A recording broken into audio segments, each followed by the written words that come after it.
वो शहरों की चकाचौंध भरी जिंदगी छोड़कर मध्य प्रदेश के एक आदिवासी गांव में पहुंचे और वहीं बस गए। किसी को पता नहीं चला कि आखिर वो हैं कौन। अब से करीब 3 महीने पहले पुलिस को शक हुआ, उसने पूछताछ की, तब पता चला कि आदिवासियों के बीच काम कर रहे आलोक सागर आईआईटी दिल्ली के पूर्व प्रोफेसर हैं और रिजर्व बैंक के पूर्व गवर्नर रघुराम राजन को भी वो पढ़ा चुके हैं। उलझे हुए बाल, बड़ी हुई सफेद दाढ़ी, शरीर पर घुटनों तक लंबी लुंगी और पैरों में टायर से बनी चप्पल। मध्य प्रदेश के बैतूल जिले के गांवों में घूम घूम कर पौधे लगाते और पानी देते इस शख्स को देखकर अंदाजा लगाना मुश्किल है कि ये आईआईटी दिल्ली के पूर्व प्रोफेसर आलोक सागर हैं, जिनके छात्रों में रिजर्व बैंक ऑफ इंडिया के पूर्व गवर्नर रघुराम राजन भी शामिल हैं। 68 साल के आलोक सागर पिछले करीब 26 साल से बैतूल जिला मुख्यालय से 17 किलोमीटर दूर आदिवासी गांव कोचा मऊ में रहकर समाज सेवा कर रहे हैं।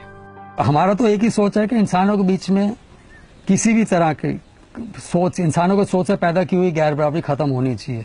सामूहिक समस्याएं हैं, उनके बारे में विचार करके, तैयारी करके फिर प्रशासन से उसके बारे में कुछ रास्ता बनाया जाए।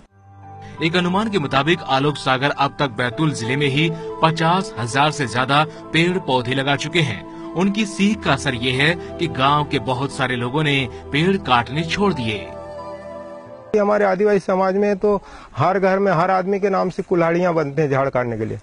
तो मेरे नाम से कम 25-20 साल से तो कुल्हाड़ी चीज है ही नहीं है, मैं स्वयं के नाम से।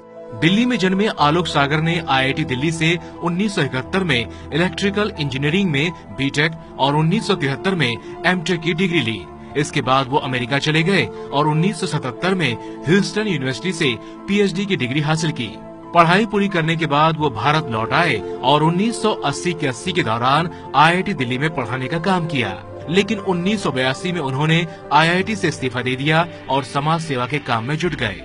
धीरे धीरे एक सोच बना के मुझे जिंदगी में कैसे चलना है और वो किस तरीके से चलना है, और वो तलाश करते करते यहाँ पहुंचा। मुझे लगा कि मैं कुछ एक सोच के हिसाब से एक मुकाम पर पहुंच गया हूँ, तो फिर मुझे उस रास्ते पर चलना था। आलोक सागर पुरानी जिंदगी के बारे में बात नहीं करते।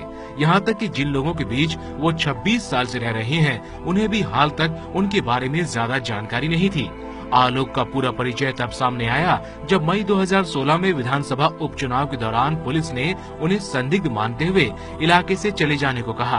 पूछताछ के लिए बुलाए जाने पर जब आलोक सागर ने पुलिस को अपना पूरा परिचय दिया तो सब हैरान रह गए। आलोक सागर के पिता आईआरएस अफसर थे, जिनका पिछले साल निधन हो गया। उनकी मां दिल्ली यूनिवर्सिटी के मिरांडा हाउस कॉलेज में फिजिक्स की टीचर रह चुकी हैं। आलोक के भाई अंबुज सागर आईआईटी दिल्ली में प्रोफेसर हैं। ऐसे परिवार से जुड़े आलोक का आदिवासियों के बीच उन्हीं की तरह रहकर समाज सेवा करना कोई मामूली बात नहीं है, लेकिन वो खुद को किसी के लिए प्रेरणा स्रोत नहीं मानते। उनका कहना है कि एक व्यक्ति को केंद्र में रखकर सोचना ठीक नहीं। एक एक व्यक्ति के इर्द गिर्द तूल देने का पूरा दर्शन ही मतलब उसकी एक बहुत बड़ा औजार है गैर बराबरी को लाने का और कायम रखने का और उसको कामयाब करने का। हर एक व्यक्ति को स्वयं बनना है, कोई उसके लिए प्रेरणा स्रोत नहीं हो सकता। ये पूरा परिवेश उसके लिए प्रेरणा स्रोत हो सकता है। मैं उसको एक छोटा सा